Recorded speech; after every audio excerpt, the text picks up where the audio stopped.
नमस्कार. मी हवामान अभ्यासक अनिल राज मुलगे, राहणार मुलगेमळा, बार्शी, जिल्हा सोलापूर. दिनांक 15 फेब्रुवारी. महाशिवरात्रीच्या सर्वांना हार्दिक शुभेच्छा. दिनांक 17 फेब्रुवारीपासून या महिना अखेरपर्यंत भाग बदलत हवामान ढगाळ व सूर्यप्रकाशाचे राहील. त्यापैकी दिनांक 22 फेब्रुवारीपर्यंत पावसाची शक्यता नाही. त्यानंतर राज्यात काही ठिकाणी स्थानिक वातावरण तयार झाले तरच त्या भागापुरता थोडा वेळ तुरळक ते हलका पाऊस पडण्याची शक्यता राहील. सदर हा अंदाज चालू हवामानावर दिला असून पुढे बंगालच्या उपसागरातील तयार होणाऱ्या कमी दाबाच्या क्षेत्रामुळे वातावरणात फेब्रुवारी महिन्याच्या शेवटच्या आठवड्यात सतत बदल होण्याची शक्यता असून पुढे वातावरणात अचानक काही बदल झाल्यास आपणाला तसे सांगण्यात येईल.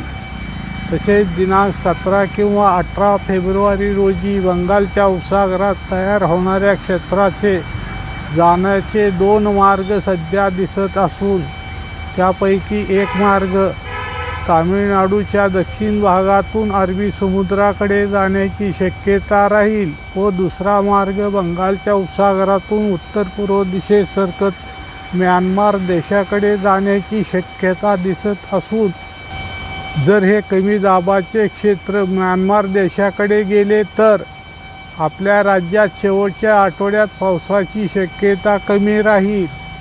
स्थानिक वातावरणानुसार पावसाची शक्यता राहील. जर हे क्षेत्र अरबी समुद्राकडे आले तर राज्यात काही विभागात तुरळक ते हलक्या पावसाची शक्यता राहील. हे कमी दाबाचे क्षेत्र कोठे जाईल यावर आपण लक्ष ठेवून आहोत.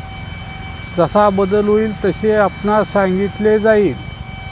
तसेच फेब्रुवारीच्या शेवटच्या आठवड्यात उत्तर भारतातील राजस्थान राज्यामधून एक कमी दाबाचे क्षेत्र उत्तर पूर्व दिशेस सरकत जाण्याची शक्यता असल्यामुळे व त्याच्या प्रभावामुळे आपल्या राज्यात पावसाची काही शक्यता राहील का ते पुढे सांगितले जाईल.